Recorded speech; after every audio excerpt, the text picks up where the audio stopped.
Thanks for joining us here on KGW Plus. I'm Stephanie Domerat. Rod Hill will have a look at your weather in just a moment, but first let's get you caught up on today's top stories.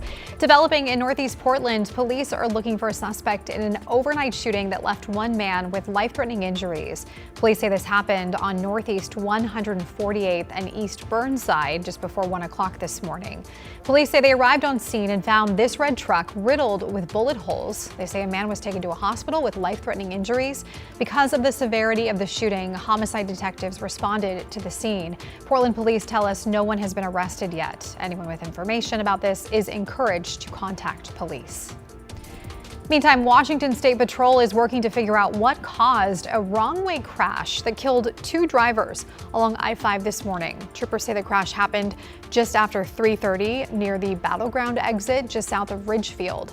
As you can see here, the crash shut down all northbound lanes of I-5 for several hours before reopening around 8 o'clock this morning. Happening right now, a trial is underway for a Southwest Washington fire chief accused of child sex crimes. According to court documents, Jeffrey Archer is accused of raping and molesting at least 3 children from 2013 to 2019 while he was babysitting them at his home. In the days after Archer's arrest on January 9th, at least 5 more potential victims came forward. Archer has been in jail on $500,000 bond since his arrest. He was placed on administrative leave in January. City councilors in Lincoln City have unanimously approved a resolution opposing ICE enforcement.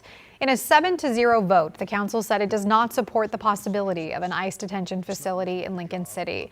The resolution also calls for immigration agents to have a warrant before entering homes or buildings and says businesses can refuse service to immigration officers. Councilors also oppose ICE agents entering schools, hospitals, or churches without a court order. The measure does not block federal enforcement, but it does formally state the council's position. The vote comes as nearby Newport has also pushed back on the possibility of an ICE facility there. To see it change so quickly to a place of fear where I had to teach my child how to put on a gas mask and I had to constantly be on guard about, did we leave a window open? Some people living near Portland's ICE facility now breathing a sigh of relief after a federal judge issued a preliminary injunction restricting the use of tear gas and other chemical munitions by federal agents. The ruling follows months of complaints that the munitions were seeping into the homes of a nearby affordable housing complex. Under the ruling, federal officers can no longer use chemical munitions in ways that are likely to reach Gray's Landing, except when necessary to protect human life.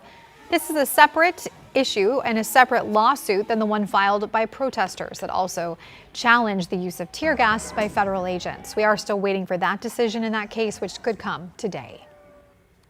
And protests of various sizes continue to be held outside the Portland ICE facility. That includes this one on Sunday, called the Sound of Democracy Sing-Along Protest. Instead of usual chants and costumes, these demonstrators had a curated list of 13 songs, including America the Beautiful, This Little Light of Mine, as well as resistance songs from other countries. I just feel like song and voice can sort of break through the static of polarization and all of the things that divide us, because I think we can all be united that like killing people for their First Amendment rights and locking up children is something we can probably all agree is something we don't want our government to do. Now, this is round 2 of a similar type of protest that was held in January, featuring a professional choir and band director. Let's give you a live look outside this afternoon. That's a pretty sight, isn't it? A much more mild day compared to what is to come.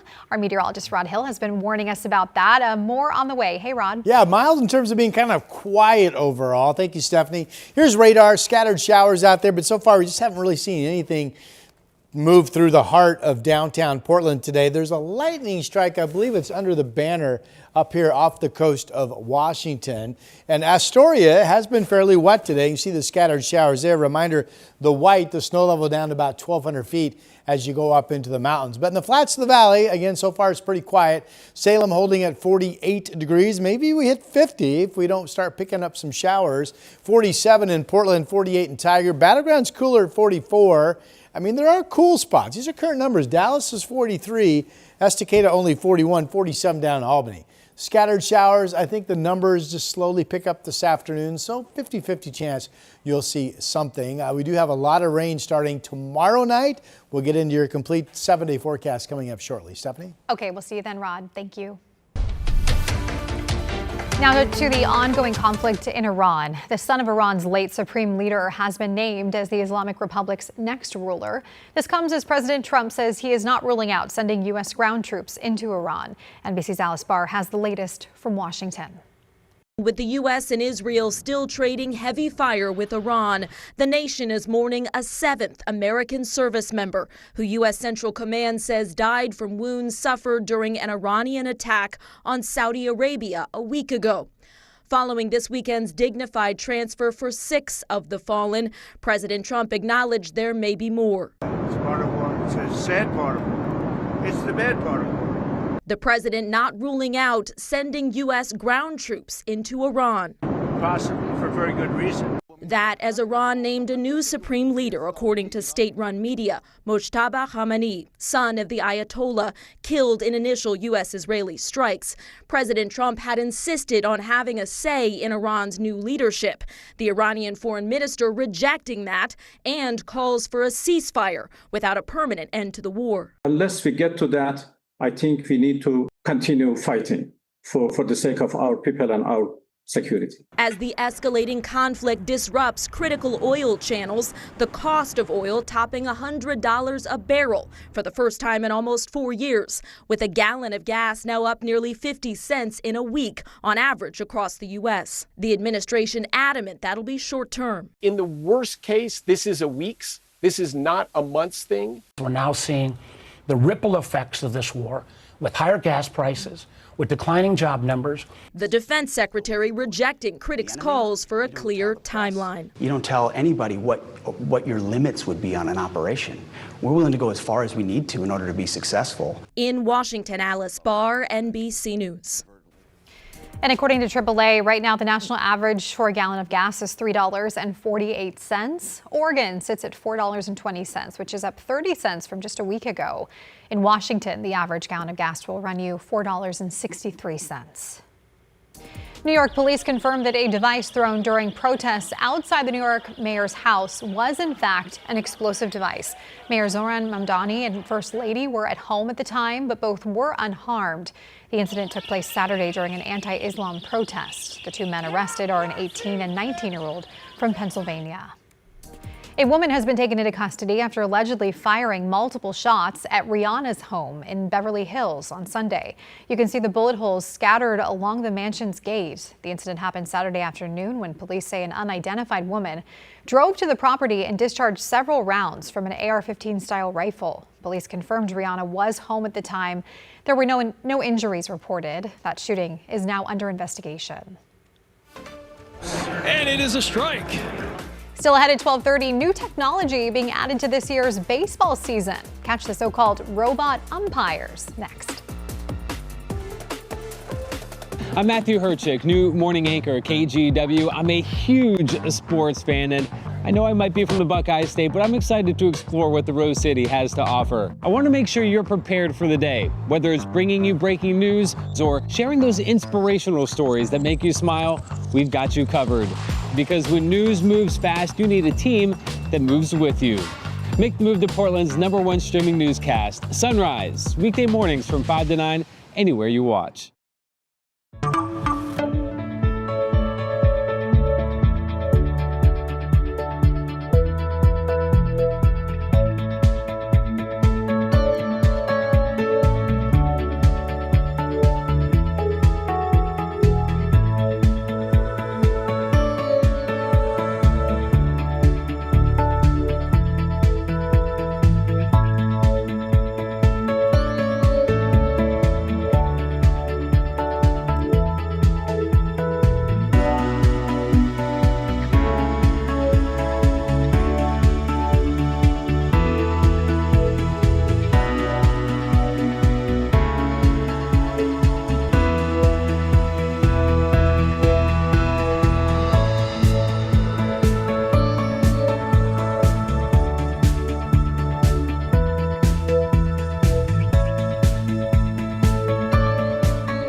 have now issued a weather impact alert. We could expect conditions in some parts of our area to change drastically pretty soon, right? And very quickly, yeah. This is significant rainfall coming our way. You'll definitely want to be extra cautious. Certainly becoming increasingly hazardous. We've got the potential for some tree limbs or even trees or power lines to come down. Of course, when you hear thunder, it's always best to take cover. On Weather Impact Alert Days, stream extended coverage on KGW+. To commemorate the return of the Portland Fire as well as International Women's Day, the Moda Center held a special celebration alongside the Blazers game against the Indiana Pacers last night. They marked the achievements of women in sports as they also welcomed the new team to the Moda Center. We asked a couple of fans to see how they felt about the Fire returning. We had season tickets the first time around, and we have season tickets now. And this is where we got most of our memorabilia from the early 2000s when Portland Fire was here and active. So we've been waiting a long time, and we're so excited. Yep. The Blazers, by the way, beat the Pacers 131-111. The Fire's first preseason game is set for April 29th, coming up pretty soon. That's against the Seattle Storm. Their home opener will be Saturday, May 6th against the Chicago Sky. With spring training now underway, Major League Baseball is bringing new technology to the game. This year, the league is rolling out a system that checks umpire calls. NBC's Stephen Romo has more. At this MLB spring training game, the catcher is challenging. A new system on display meant to improve accuracy for some of the most debated calls in sports. And it is a strike. MLB's automated ball strike system, known as ABS, making its regular season debut this year. Contreras thinks it missed. We get the look, and that's a ball. Using high-speed cameras installed at every ballpark to track whether each pitch is a ball or a strike. It helps figure out if a human umpire's call is correct. With these so-called robot umpires, pitchers, catchers, and hitters can challenge a ball or strike within 2 seconds of a call. The review typically taking about 10 to 15 seconds. People get into it. They cheer, they boo, they clap if the umpire got it right. MLB data shows umpires are increasingly accurate, making correct calls nearly 93% of the time last year. For players with successful challenges, I feel great. We're still here, we're learning. Others saying they'll sit this one out. I will never challenge a pitch. I will never do it. Why? Because I'm not an umpire. That's their job. MLB says it plans to use ABS as a helpful tool, not a replacement for human umpires. A lot of players like it. A lot of fans like it. What about the umpires themselves? Yeah, the umpires have been great through this process. You know, they don't have to go home at night and lose sleep over a big call that might have swayed the game one way or the other. With opening day a few weeks out and spring training underway, this new tech is stepping up to the plate in a new chapter for America's favorite pastime. Stephen Romo, NBC News. I don't know. I like it when the umpire stands here and goes, "You're out!" And that's the end of it. I like that. Here's our seaside camera. Cloudy skies right now. There have been scattered showers, quite a few of them up along the north coast. You go down to Lincoln County, though, it's been a brighter day. That's a good bit of sunshine. This is the inn at Ottercrest looking up to the north of the region. And we still have the snow we're looking at in the mountains. Currently, snow flurries up at Timberline. Your complete forecast, busy week ahead in your 7-day coming up. Hi, I'm Christine Padawanich. I'm a journalist at KGW, and I love exploring Portland's amazing food scene. New spot? I'm there. So I don't just report about our community, I belong to it. What happens here affects us all, and that's why we care so deeply about getting it right. And when local journalism is done right, it doesn't sit still, it moves.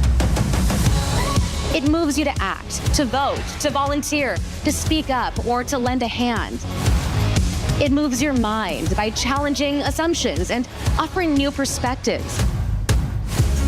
It moves you forward by giving you the information to make decisions and thrive where you live. And yes, it moves your heart through the good stuff that stays with you wherever you are. And at KGW, we're here for all of it. These are the stories that move Portland.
Rod joining us now with another look at our weather, and it's going to get wet, huh? Yeah, and low snow levels. There's only been one episode, what was this, a couple weeks ago, that we thought there could be some scattered dusting of snow in the morning. Never got cold enough for that to happen. Well, again tonight, the weather models show that we have a low snow level down at about 500 feet. This time, even if it's 32 degrees, it doesn't look like there's much moisture out there, so I don't think we're going to have any issues. But we will be looking for the potential of maybe some icy spots overnight. If the temperatures get down to 32, some wet pavement could freeze up. And again, you may see some flurries if you're out and about late tonight into early tomorrow morning. 1,200-foot snow level today during the day. It rises to 1,500 feet tomorrow. And then when the main moisture surge comes in, which comes in because of a warm front, everything starts to go up in terms of temps and snow levels. 3,000 feet Wednesday, 5,000 feet Thursday. That's snow heavy at Government Camp, but rain over the Coast Range. And that could be rain. If it does get to 5,000 feet, it would be all rain Thursday at Cascade Pass level. Latest snowfall projections still are hefty for snow to really start picking up tomorrow night into Wednesday. And then the models still haven't really decided how high that snow level does go or does not go Thursday and Friday, and if we stay in this solid moisture flow or not. So if you've been looking at the weather model numbers, they've been bouncing back and forth because nothing has really been decided. But the latest says we could get 42 inches between 4,000 and 5,000 feet on Mount Hood from now all the way through this coming Friday night. Scattered shower pattern out there Monday and the 12 o'clock noon hour. This does show the shower activity picking up a little bit. In fact, it puts a shower right smack dab over downtown Portland, a decent one at 5 o'clock. We'll see if that comes true. Again, the snow level where you see the white is down at about 1,200 feet. This is tomorrow morning. Again, really it's mainly dry, right? With a shower chance. And then here's showers picking up scattered a little bit during the day. And then that is tomorrow overnight into Wednesday noon. So there's not much total moisture today, not much total moisture tonight or tomorrow. But then tomorrow night into Wednesday, bam, then we start going with the steady rain push coming in. Weather models are just going crazy. It's fun to look at the big figures, isn't it? This shows about 4 inches up in Kelso of total rain from today through Saturday morning. Shows over 5 inches in Portland, shows over 7.5 in Tillamook. This would mean we're in steady rain much of Wednesday, much of Thursday, much of Friday. But there are some models that take the rain. See, Eugene doesn't get as much. You're going to be dry sometimes. Maybe all this shifts up to the north at times Thursday night and Friday morning. If that's the case, the numbers won't be so high. But you get the idea as a forecaster. I'm tracking lots of stuff. Big snow potential for the mountains, big rain potential for the valley. Right now we're at 46 degrees, 41 in Astoria. There are cool spots. The Dow's not one of them. In fact, one of the warmer numbers at 48 degrees out there in the gorge with west winds that have been bouncing about 25 miles per hour. This afternoon, we've got mainly 40s of scattered showers. It's dry in central Oregon and dry out east except for the blues. Here's the 7-day. 49 today. The showers turning to rain tomorrow evening. The really rainy and could be enough wind Wednesday night for there to be a high wind warning at the coast. We're watching that. And then we'll see how much rain we end up with Thursday and Friday. It all starts to wind down on Saturday, but more rain in the forecast for Sunday. Stephanie, that's the 7-day. Okay, sounds good, Rod. Thank you. Well, the state treasurer says nearly 75% of Oregon families are struggling to pay their bills. She adds that even though incomes are rising, families are having trouble paying for food and housing. That comes from this year's Oregon Financial Wellness Scorecard, which surveyed more than 1,700 Oregonians. A quarter of those surveyed used non-bank credit to get by through the end of the month. The state treasurer says she is concerned after nearly half of the people surveyed said they would not be able to afford a $500 emergency like a blown tire. If you're replacing one, you actually have to replace all four these days, and that is not cheap. If you don't replace your tires when they're blown out, how do you get to work, right? You don't get to work, you don't get a paycheck. You don't get a paycheck, you can't pay the rent. And it kind of goes on from there. She says the good news is more Oregonians appear to be saving for retirement and taking financial education classes. And coming up here on KGW Plus, the Portland Saturday Market is back. How vendors are showcasing over 50 years of craft and community. Up next. KGW Plus TV app, streaming 24/7. Local news from the team you trust. Track how the weather will impact your day. Breaking news live from the scene. All the local news you need. KGW Plus. Download on your TV and watch for free. On Weather Impact Alert Days, stay informed, prepared, and connected with KGW and KGW Plus. Coverage that alerts you to what's coming and how it will impact you. Watch extended weather coverage on KGW Plus.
I'm Trina Green, morning anchor at KGW and new dog mom to this sweet guy. Meet Barry.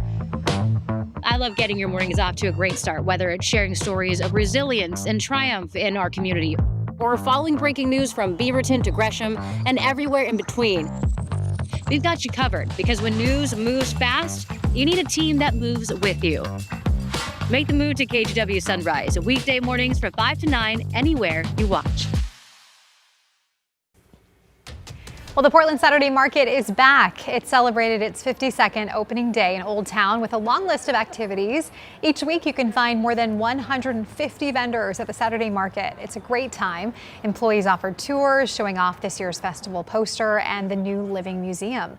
They say Portlanders cherish the relics and mementos from the market's half-century history of selling arts and crafts in Old Town. We, wanted to make a something that was kind of fun and whimsical, and also represented sort of the icons of the area here. Old Town's back. There's people down here. There's excitement down here. There's the market. There's small businesses. There's events happening all the time. We just need the people. The market will reopen next Saturday from 10 to 5. We'll be right back.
The KGW Plus TV app, streaming 24/7. Local news from the team you trust on your time. Track how the weather will impact your day. Certainly becoming increasingly hazardous. Extended, continuous coverage of breaking news live from the scene. That snowpack is still heavy. Go deeper with in-depth interviews and exclusive reporting. All the local news you need, live or on demand. KGW Plus. Download on your TV and watch for free. The KGW Plus TV app, streaming 24/7. Local news from the team you trust. Track how the weather will impact your day. Breaking news live from the scene. All the local news you need. KGW Plus. Download on your TV and watch for free. On Weather Impact Alert Days, stay informed, prepared, and connected with KGW and KGW Plus. Coverage that alerts you to what's coming and how it will impact you. Watch extended weather coverage on KGW Plus. Well, finally today, a Girl Scout troop in New Jersey has been banned from selling cookies outside a marijuana dispensary. Despite overwhelmingly positive feedback from staff and customers, the dispensary's owner says Girl Scout leadership told him they would not be back. In a statement, the Girl Scouts of Central and Southern New Jersey said, quote, Girl Scouts can set up booths outside of businesses that they would be able to enter and purchase something. They were being very creative. I support that idea. I suppose the story makes sense, the reasoning why, but I like the part about all the customers said, this is great, man, we love it. They were being creative with their business strategy. Sounds like they were, they were making rolling in the dough, as they say, right? Okay, all right, the cookie dough. Our 7-day forecast. Scattered showers starting to pick up a little bit around the area, so I think most of us will see at least a shower or two this afternoon. 49 degrees. Again, the big push of rain is tomorrow night and the Wednesday. It's going to be interesting to see just how much rain and how much mountain snow we pick up Tuesday, Wednesday, Thursday, and Friday. Definitely. All right, Rod, thank you.